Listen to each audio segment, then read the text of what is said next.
Hechos capítulo 12, vamos a leer desde el 1 hasta el versículo 19. Hechos 12, vamos a buscarlo todos. Estoy haciendo una campaña para que la gente traiga su Biblia así, no en el celular, sino así, en físico, a la iglesia.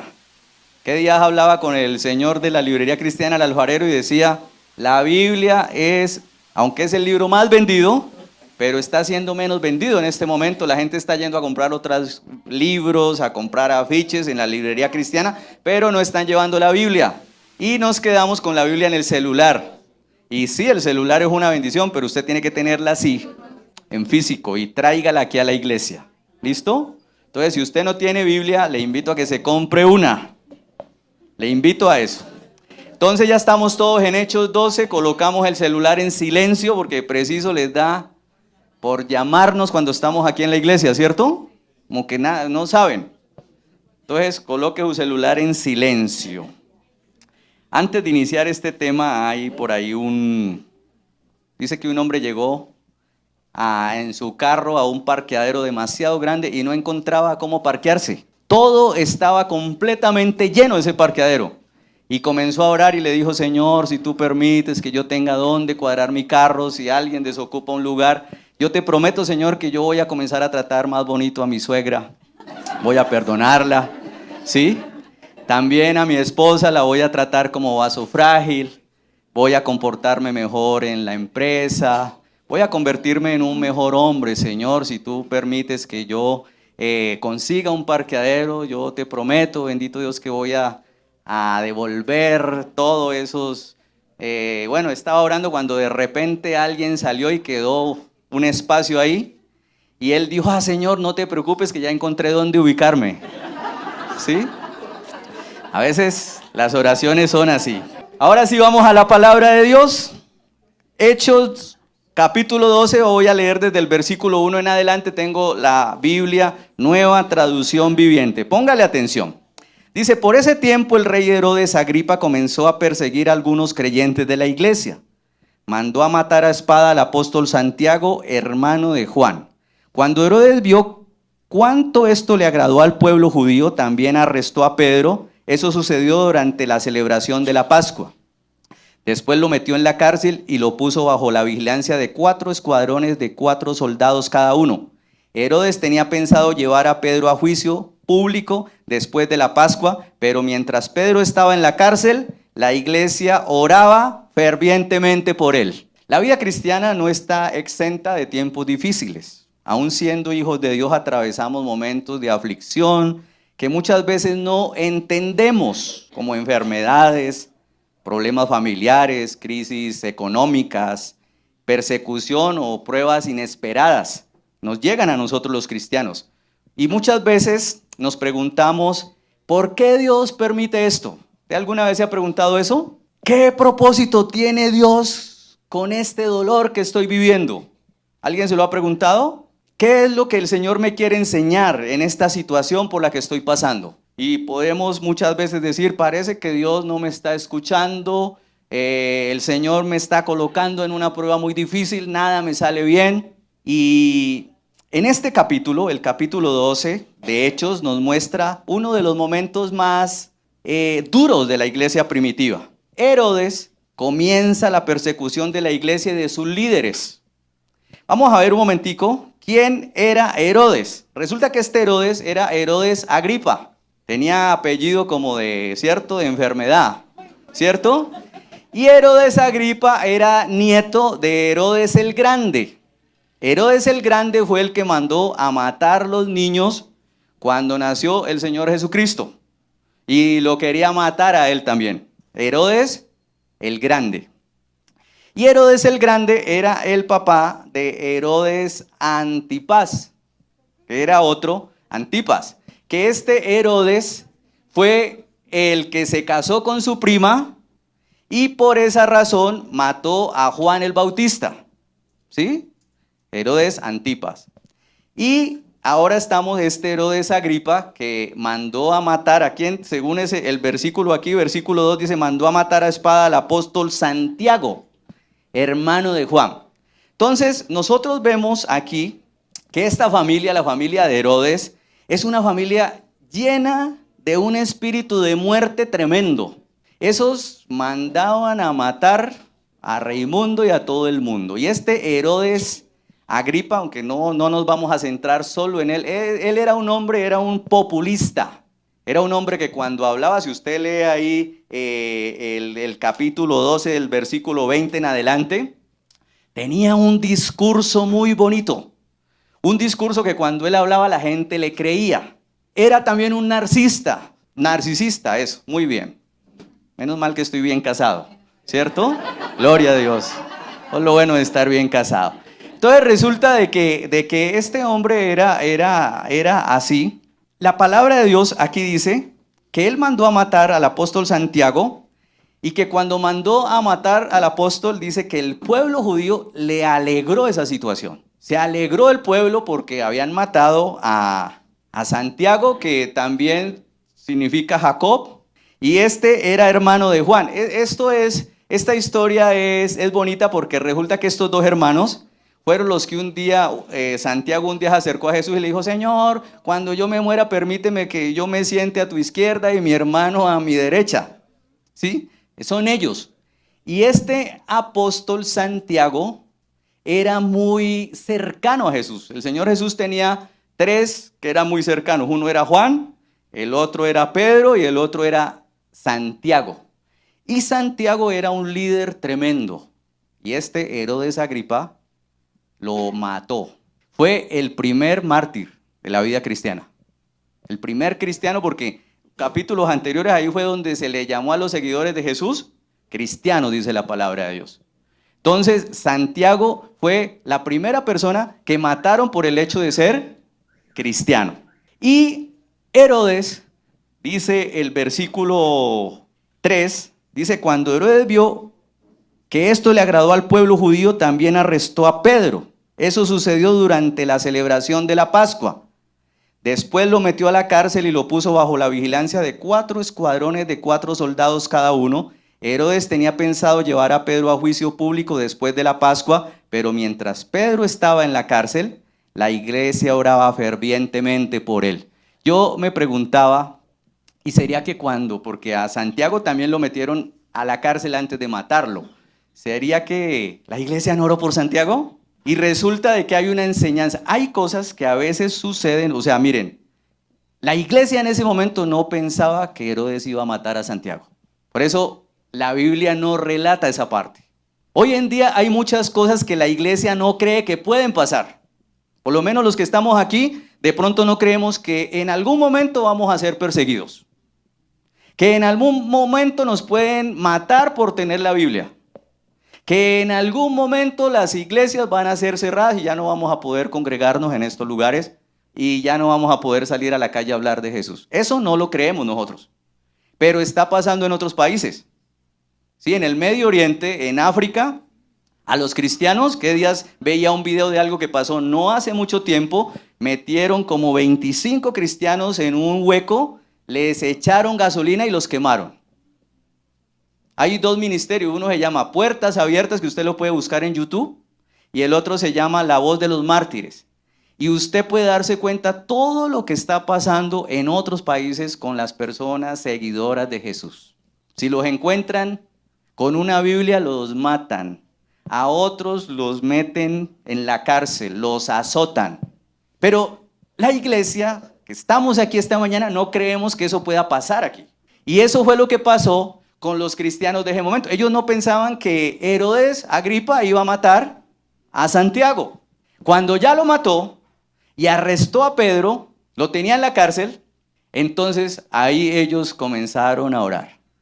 ¿Sí? Comenzaron a orar. Entonces, pues muchas veces en la aflicción pensamos: Dios se olvidó de mí, el Señor no está haciendo nada, mi oración no está siendo escuchada. Y aunque nosotros no veamos nada, Dios nunca está de brazos cruzados. ¿Sí? Aunque usted en este momento no pueda ver nada, que no está pasando nada, Dios nunca está de brazos cruzados si usted está haciendo lo correcto. ¿Qué dice, por favor, alguien? Hoy voy a pedirles a usted que me colabore y vamos a leer la palabra de Dios, entonces usted me va a colaborar. Alguien, por favor, que busque Salmo 121, versículo 4. Salmo 121, versículo 4. El que lo lea, por favor, lo lee durito, que toda la iglesia escuche.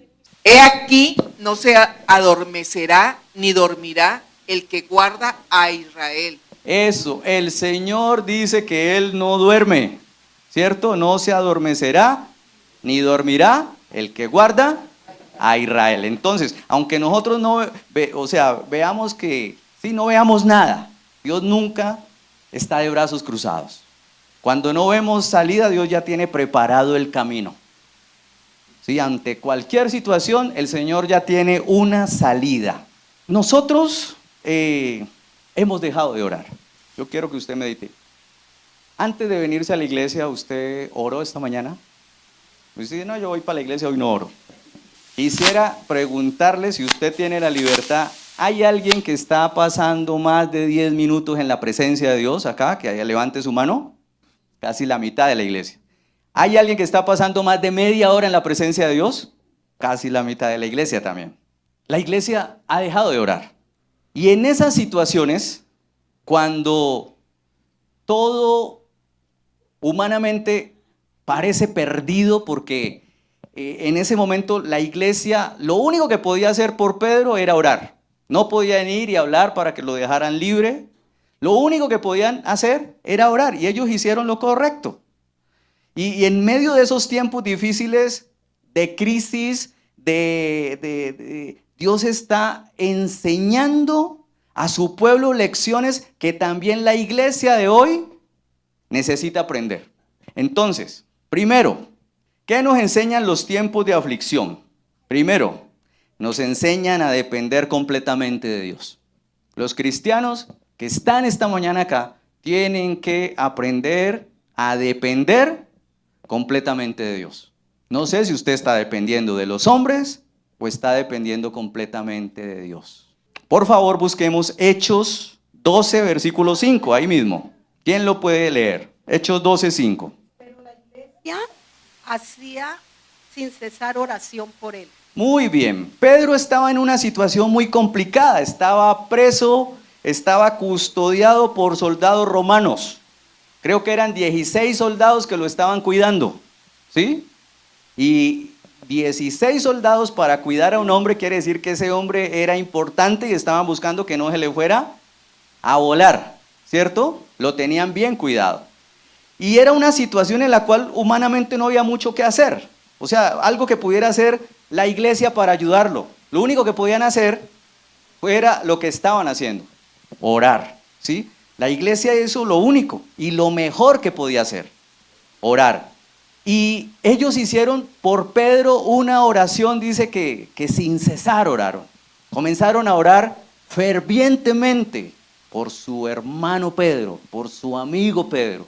Era de noche, se encerraron en una casa, alguien prestó su casa para que todos ellos fueran y oraran, ¿sí? Decidieron depender completamente del poder de Dios. Complementemos esto con Jeremías 32, versículo 17. Dios de Israel, tú, con tu extraordinario poder, has creado el cielo y la tierra. No hay nada que tú no puedas hacer. Muy bien. Ahí la palabra de Dios nos está enseñando que Dios es un Dios poderoso y que para Él no hay nada imposible. Y en ese momento la iglesia no se rindió por lo difícil que parecía la situación. Y aquí podemos ver la importancia de la unidad de la iglesia para clamar juntos al Señor. ¿Sí? Clamaron juntos al Señor. Se unieron a orar por esa situación. Estamos hablando de la oración como iglesia. Pero también eso tiene que llevarnos a meditar en la oración personal que nosotros tenemos que hacer diariamente. Hay muchas cosas por qué orar. Estamos pasando situaciones en las cuales nosotros como iglesia debemos tener esos tiempos de oración. Esos tiempos en que nosotros dependamos completamente de Dios. Por eso vuelvo y le pregunto, ¿usted de quién está dependiendo? ¿Está dependiendo completamente de Dios? Si usted lo está haciendo, usted se está refugiando en Él. Usted todos los días está yendo a su presencia, está estudiando la palabra de Dios, está alimentándose con la palabra de Dios y está haciendo lo que Dios le ha mandado a hacer. Miren lo importante que es, o el poder de la oración, que podría llamarse también el tema así. Vamos por favor a Santiago 5, desde el versículo 13 en adelante. Ahí en esta versión dice el poder de la oración. Y con este versículo lo invito a que usted a partir de mañana saque tiempos para orar. Dice así: ¿alguno de ustedes está pasando por dificultades? ¿Hay alguien aquí que está pasando por dificultades? Alce la mano. ¿O yo soy el único? Y lo hace la pregunta: ¿alguno de ustedes está pasando por dificultades? ¿Qué dice? Que ore. Ahí está la respuesta. ¿Alguno de ustedes está pasando por dificultades? Que ore, dice. ¿Alguno está feliz? ¿Hay alguien que está feliz esta mañana? ¿Sí? ¿Cuántos felices hay esta mañana? Que cante alabanzas, dice. El que está feliz, que se ponga ¿qué? Cantar alabanzas. ¿Alguno está enfermo? ¿Hay alguien enfermo esta mañana acá? ¿Con algún dolor, con alguna enfermedad? ¿Alguno está enfermo? Dice que llame a los ancianos de la iglesia para que vengan y oren por él y lo unjan con aceite en el nombre del Señor. Versículo 15. Una oración ofrecida con fe sanará al enfermo y el Señor hará que se recupere, y si ha cometido pecados, será perdonado. Versículo 16. Confiesen los pecados unos a otros y oren los unos por los otros, para que sean sanados. La oración ferviente de una persona justa tiene mucho poder y da resultados maravillosos. ¿Qué necesita una persona para que la oración tenga poder y dé resultados maravillosos? ¿Cuál es la condición ahí? Dice, vuelvo y lo leo. La oración ferviente. Primero, oración ferviente. No es la misma oracioncita que usted hace antes de salir de su casa. Oración ferviente de una persona justa tiene mucho poder y da resultados maravillosos. ¿Cuántas personas justificadas hay esta mañana aquí? ¿Sí o no? ¿Cuántos hemos sido justificados por la sangre de Cristo? Ahora, ¿cuántos nos portamos justamente? Ahí tambaleamos. Volvamos otra vez a Hechos. Volvamos ahí a Hechos. ¿Estamos en Hechos qué? 12. Entonces volvamos a la historia. Vamos a leer desde el versículo 5 nuevamente. Pero mientras Pedro estaba en la cárcel, la iglesia oraba fervientemente por él. La noche antes de ser sometido a juicio, Pedro dormía sujetado con 2 cadenas entre 2 soldados. Otros hacían guardia junto a la puerta de la prisión. Iglesia, ¿qué estaba haciendo Pedro mientras la iglesia oraba? Estaba durmiendo. Uno se pregunta, y no vamos a hablar mal de Pedro, sino que aquí hay una enseñanza importante. Ya habían matado a Santiago, Pedro está en la cárcel y tal vez dice, bueno, punto me toca a mí, ¿sí? Pero dice que Pedro estaba durmiendo y estaba bien dormido, estaba descansando. ¿Sabe qué nos enseña esto? Nos enseña, que es el segundo punto, nos enseña a confiar en el Señor y a aceptar su voluntad. O sea, en medio de la dificultad usted puede dormir tranquilo porque usted sabe quién tiene el control. Y Pedro estaba durmiendo. ¿Saben por qué? Porque él confiaba en cualquier situación. Sea que se muriera, él decía, sea para la gloria de Dios. El Señor Jesús ya murió por mí. Entonces, si me matan, gloria a Dios. Quedo en la historia. Y si no, pues que se haga la voluntad de Dios. Por eso Pedro estaba tranquilo en medio de esa situación. ¿Dónde estaba Pedro? Estaba en la cárcel, custodiado por soldados. Posiblemente al día siguiente Herodes lo mataría.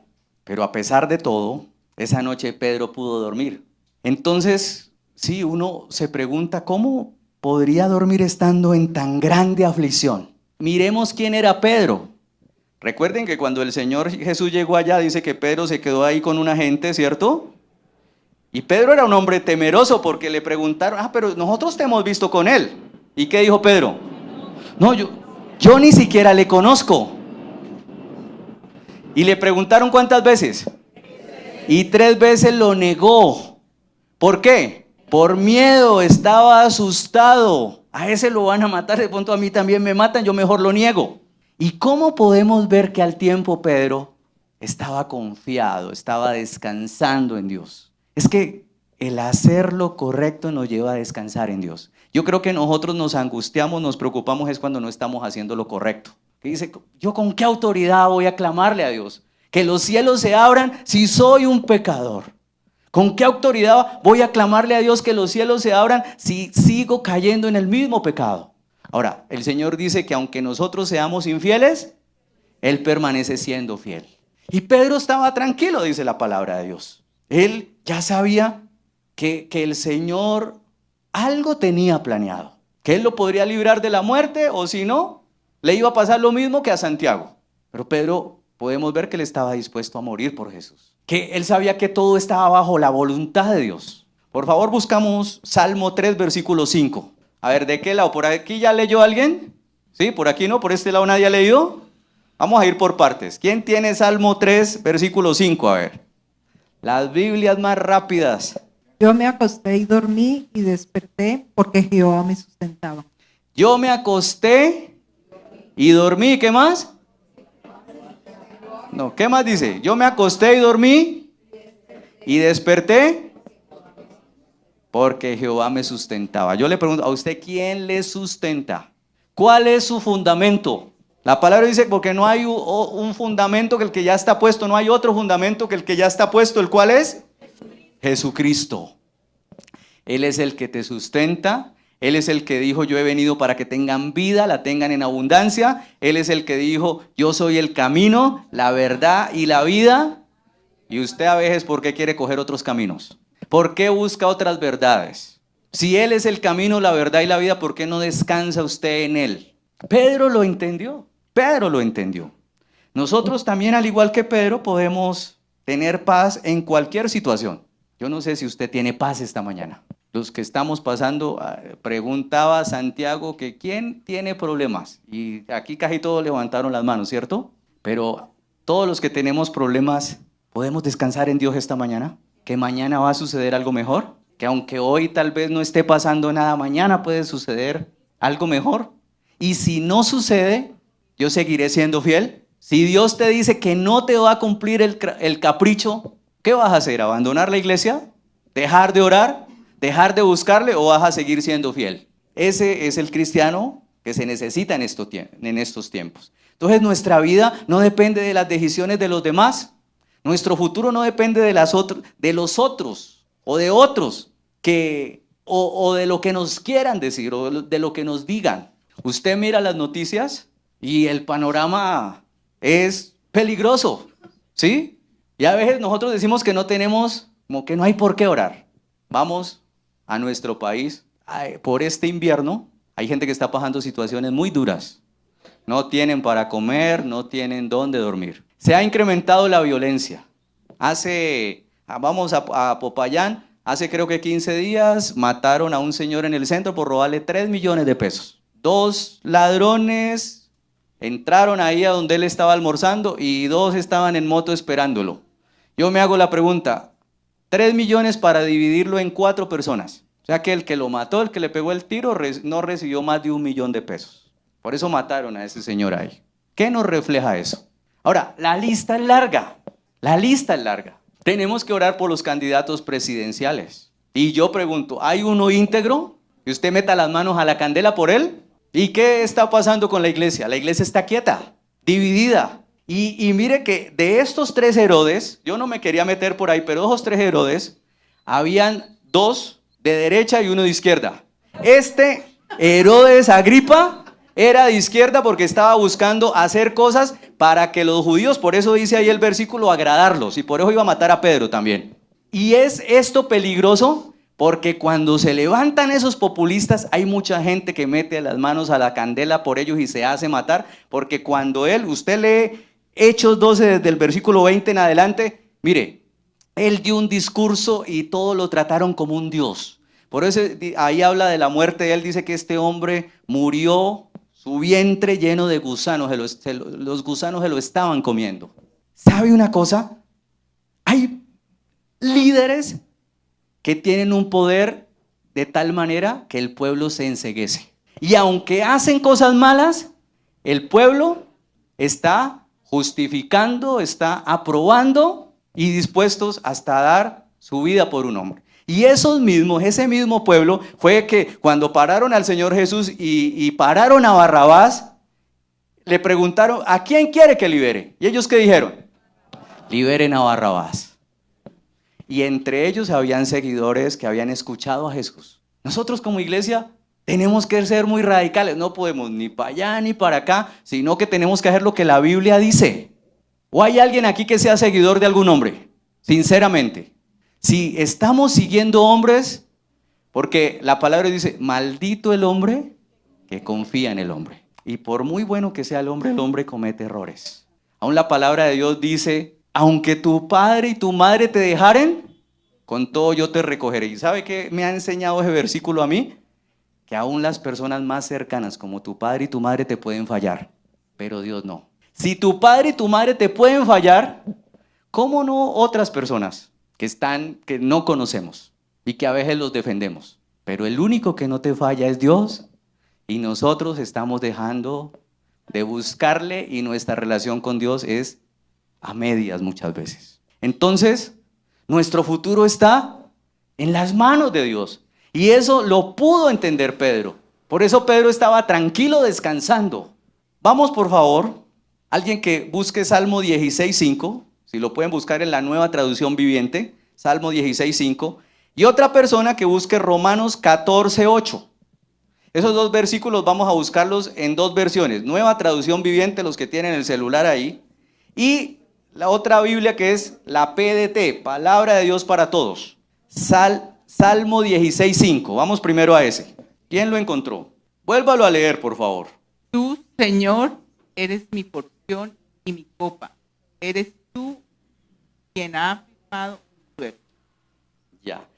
Mire, de todos, a mí me encantó este salmo y se lo voy a leer en esta versión. Ponga atención.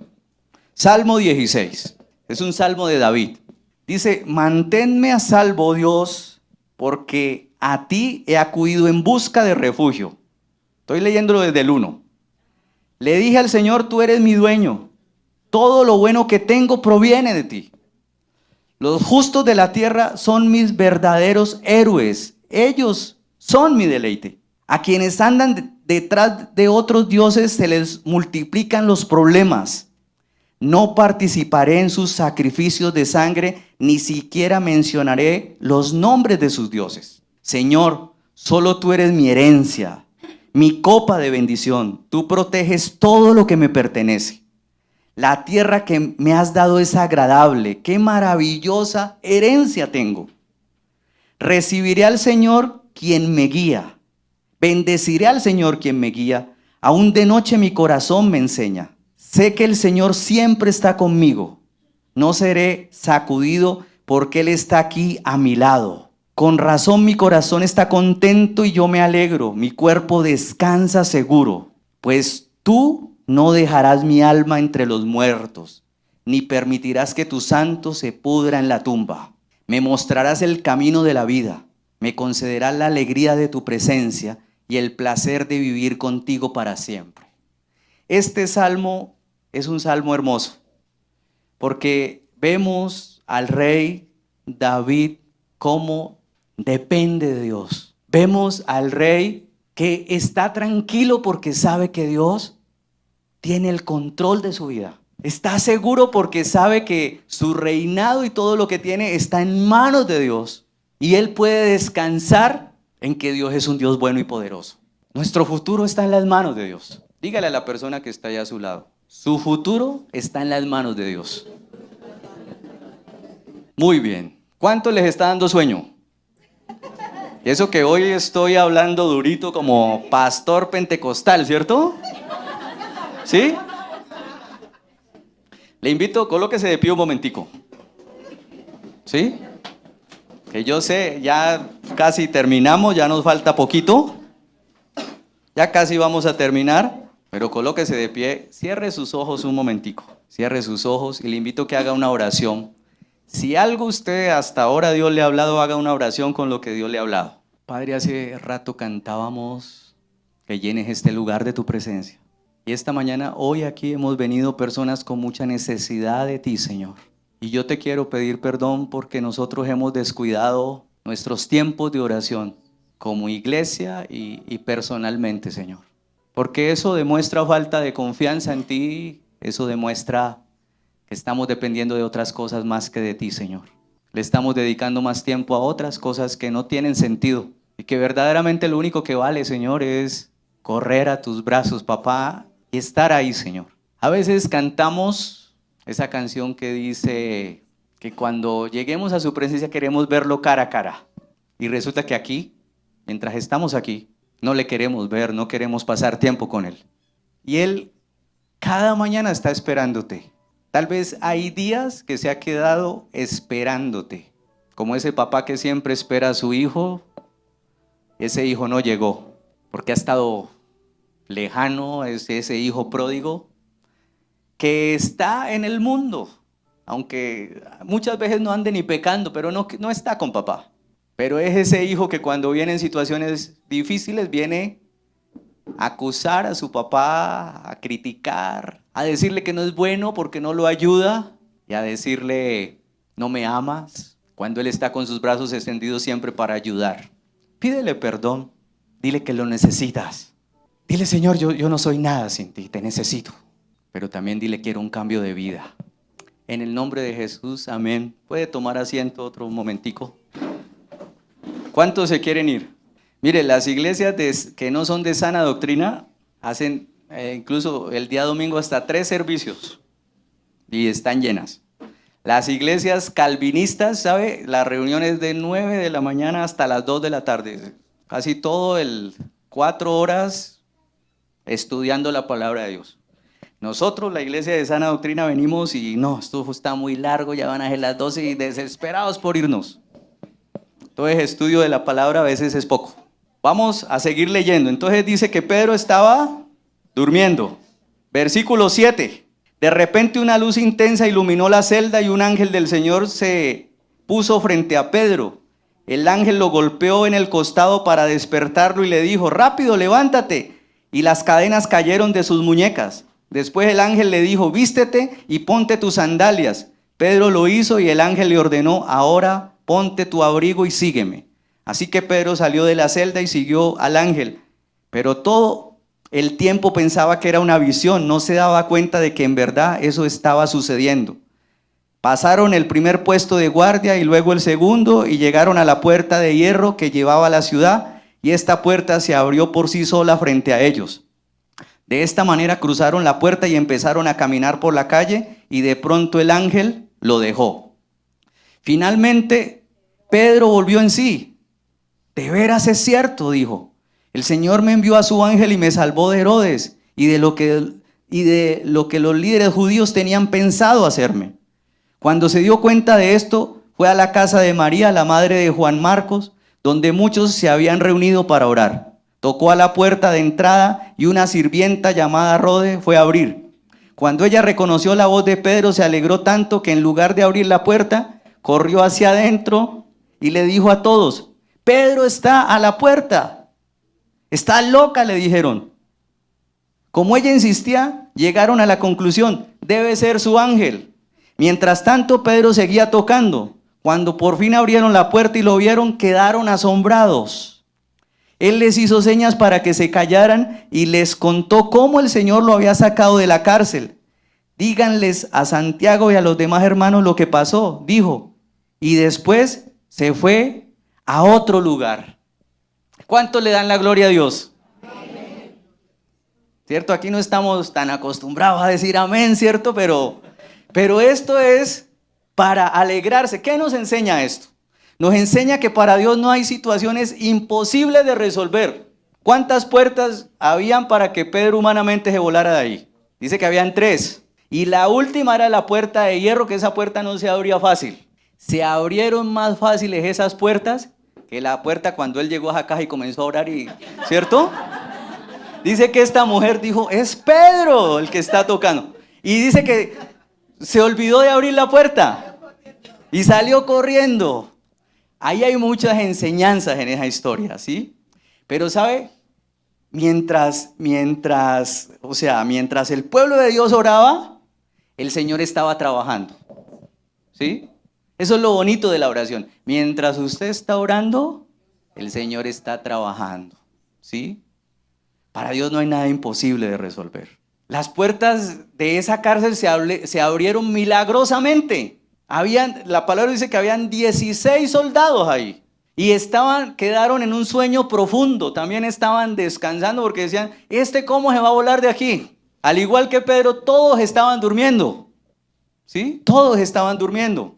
Y muchas veces en la aflicción pensamos, cuando nosotros estamos afligidos, pensamos, lo que ya dije ahora, Dios se olvidó de mí, el Señor no está haciendo nada, mi oración no está siendo escuchada. Pero miren, aunque nosotros no veamos nada, Dios nunca está de brazos cruzados. Cuando no vemos salida, Dios ya tiene preparado el camino. El Señor ya sabía lo que iba a pasar. Ahora, ¿cuáles son los puntos importantes de todo esto que hemos leído? Primero, la realidad de la oposición. Si usted está anotando ahí, acostumbres a traer un cuadernito y un lapicero a la iglesia. Entonces, lo primero, la realidad de la oposición. ¿Sí? O sea, primero la persecución política para ganar popularidad entre los líderes judíos, porque por eso iban a matar a Pedro y por eso mataron a Santiago.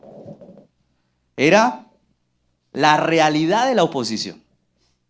Esa persecución política contra ellos para agradar a los judíos. Segundo, la importancia de la oración intercesora. O sea, podemos ver que la oración de intersección es el motor del milagro. Cuando usted intercede, el motor de los milagros comienza a funcionar. Dice en el libro de Job que Dios comenzó a bendecir a Job cuando él comenzó ¿a qué? A orar por sus amigos. ¿Por cuántos amigos está orando usted? ¿Cuánto tiempo está pasando usted en la presencia de Dios orando por sus amigos o por sus vecinos o por ese familiar que no ha llegado a los pies de Cristo? Y sin embargo, cuando vamos a la presencia de Dios a orar, como que no tengo por qué orar, ¿cierto? Pero hay tanto por qué orar. ¿Qué otra cosa? La intervención divina. ¿Podemos aprender nosotros de esto? Mire, ninguna barrera física puede detener el plan de Dios. Ninguna barrera física. Y lo otro es la paradoja de la fe, que es lo que acabamos de leer. Cuando Pedro llegó a la casa donde estaban orando, los creyentes no creyeron que fuera él, ¿sí? A veces oramos por milagros que nos sorprenden cuando ocurren, ¿sí? Nos sorprenden. Y otra de las cosas es paz en la tormenta, podemos nosotros aprender ahí. Pedro tenía paz. Pedro dormía tranquilo, reflejando su confianza en el Señor. Ahora, ¿qué podemos nosotros aprender de Dios? ¿Sabe una cosa? Yo puedo aprender ahí de Dios que Dios es el dueño del tiempo, su soberanía. Dios permitió que Jacobo muriera, pero rescató a Pedro. O sea, Él tiene propósitos distintos con cada uno de nosotros. A usted le contesta de una manera, a mí me contesta de otra manera. Ahora, ¿qué más podemos aprender de Dios para que vamos terminando? Su poder no conoce barreras. ¿Qué más podemos aprender? Que Él escucha y responde. Y que Dios supera nuestras expectativas. Él otorga paz sobrenatural. ¿Cómo no adorarlo? ¿Cómo no bendecirlo? Ellos se sorprendieron cuando Pedro llegó. ¿Sabe una cosa? Aunque ellos estaban orando, tal vez estaban orando por Pedro en ese momento, quedaron sorprendidos. Y ¿sabe una cosa? Dijeron, tal vez es su ángel. Y cuando uno se pone a investigar eso, tal vez en ese momento dijeron, no, tal vez Pedro murió y nos vino a visitar así como lo hizo el Señor Jesucristo cuando resucitó. Esa expresión significa eso. A veces nosotros estamos orando, viene la bendición, viene la respuesta de Dios. ¿Se acuerdan que estaban los discípulos en la barca, había una tormenta y dice que el Señor venía? ¿Y qué comenzaron a decir ellos? Que era un fantasma. A veces las bendiciones vienen disfrazadas. Es un fantasma, dijeron. ¿Y qué dijo Pedro? El mismo Pedro. Señor, si eres tú, manda que yo, ¿cierto? Que yo vaya. Y comenzó a caminar por el agua. Pedro era lanzado. Si eres tú, y ellos habían estado con él muchas veces. Hay otra historia también que me encanta que dice que el Señor, después de que resucitó, él iba camino. Dice que 2 hombres caminando y él... ¿sí? Y no lo reconocieron, no lo reconocieron. ¿Cuántas veces el Señor ha enviado bendiciones a tu vida como la del hombre que les conté el chiste, inmediatamente salió un carro y era la respuesta inmediata. Y yo digo, no, Señor, no te preocupes, que ya encontré dónde cuadrarme. Dios a veces obra así inmediatamente. Le invito, para terminar, que nos coloquemos de pie. Padre, gracias por esta mañana. Cójase de la mano con la persona que está ahí a su lado. Como iglesia hoy oramos en el nombre de Jesús. Levantemos esta mañana una oración por nuestro país. La palabra de Dios en 2 de Crónicas 7:14 dice que si el pueblo de Dios ora, se humilla, ayuna y ora para que esta nación se convierta, para que esta oración, esta nación sea tocada por el Señor. Levanta una oración por tu país. Creo que todos los que estamos esta mañana acá somos de este país que amamos. Bendice este país. Un país donde el enemigo ha sembrado muerte, enfermedad, hambre, pobreza. Pero hoy levantamos una oración declarando que el dueño de este país, como lo dice el himno nacional, es el que murió en la cruz, y que Colombia pueda comprender las palabras del que murió en la cruz. Levantamos una oración por Colombia. Bendecimos, como dice la palabra, todas las autoridades, porque Él los ha colocado ahí. Y le pedimos esta mañana al Señor que toque el corazón de todas las personas que están en autoridad, el presidente, los ministros. Bendecimos sus vidas. Esta mañana levantamos una oración por todos los que están enfermos, no solo en un hospital, sino también aquí.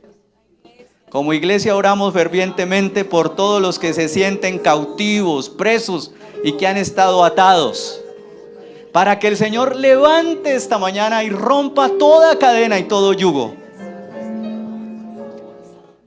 Levantamos una oración por todos los que están en una crisis económica y le pedimos al Señor, abra las ventanas de los cielos y provea, llene los graneros de cada casa. Hoy levanto una oración como iglesia por esas madres que están orando por sus hijos, esos hijos que están viviendo una vida vacía, en las drogas, una vida perdida. Hoy levantamos como iglesia una oración para que el Señor los haga libres. La palabra dice, conoceréis la verdad y la verdad os hará libres. Hoy como iglesia levantamos una oración por ese hermano que está ahí al lado. Y bendecimos su familia, bendecimos su casa, bendecimos su economía, bendecimos su entrar y su salir. Que donde vaya el Señor vaya con él y que la gracia de Dios sea derramada. Ora por esa persona que está aquí a tu lado. Bendícele. Que el Señor guarde su vida. Hoy oramos por la iglesia. Bendecimos nuestros pastores, nuestro líder John, su esposa, sus hijos. Aldemar, Chelita, sus hijos. Oscar Sicán, su esposa, su hijo. Fabián Delgado, su esposa, sus hijos. Edgar Livio y Magola, su familia. Bernabé y Sara. Gildardo y Noralba. Ariel y su esposa. Bendecimos a Olguita, bendecimos a María Elena. Gracias por mi vida, por mi esposa, por mis hijos. Y gracias por ese lugar donde se está llevando tu palabra, Señor. Te alabo, Padre. Cántale esta mañana al Señor. Te amo, Dios, tu amor nunca me falla, mi existir en tus manos está, desde el momento en que despierto hasta el anochecer, yo cantaré de la bondad de Dios. En mi vida ha sido bueno, en mi vida ha sido tan fiel, con mi ser, con cada aliento, yo cantaré de la bondad de Dios. Oh, yo amo tu voz, amo tu voz. Me has guiado por el fuego, tú cerca estás en la oscuridad. Te conozco como Padre y como amigo fiel. Mi vida está en la bondad de Dios. Oh, levanta tu voz con todo tu corazón y dile a Él: en mi vida ha sido bueno, a pesar de las circunstancias. En mi vida ha sido tan fiel, con mi ser, con cada aliento, yo cantaré de la bondad de Dios. Y la iglesia canta: en mi vida ha sido bueno. Oh, corazones rendidos a ti, en mi vida ha sido tan fiel, con mi ser, con cada aliento, yo cantaré de la bondad de Dios. Yo cantaré de la bondad de Dios. Yo cantaré de la bondad de Dios. Gracias, Padre, por tu palabra. Gracias por permitirnos estar aquí adorando tu nombre. Bendice cada persona, bendice el área económica de nuestra iglesia, Señor. Oramos por los diezmos, por las ofrendas, por las primicias, por cada persona que ha sido fiel, bendito Dios, y que da su aporte para que la iglesia siga creciendo, se mantenga y se puedan llevar misioneros a otra parte, Señor. Gracias por este lugar, bendecimos este lugar y te alabamos, Señor, porque tú eres bueno, poderoso y grande. En el nombre de Cristo Jesús, amén.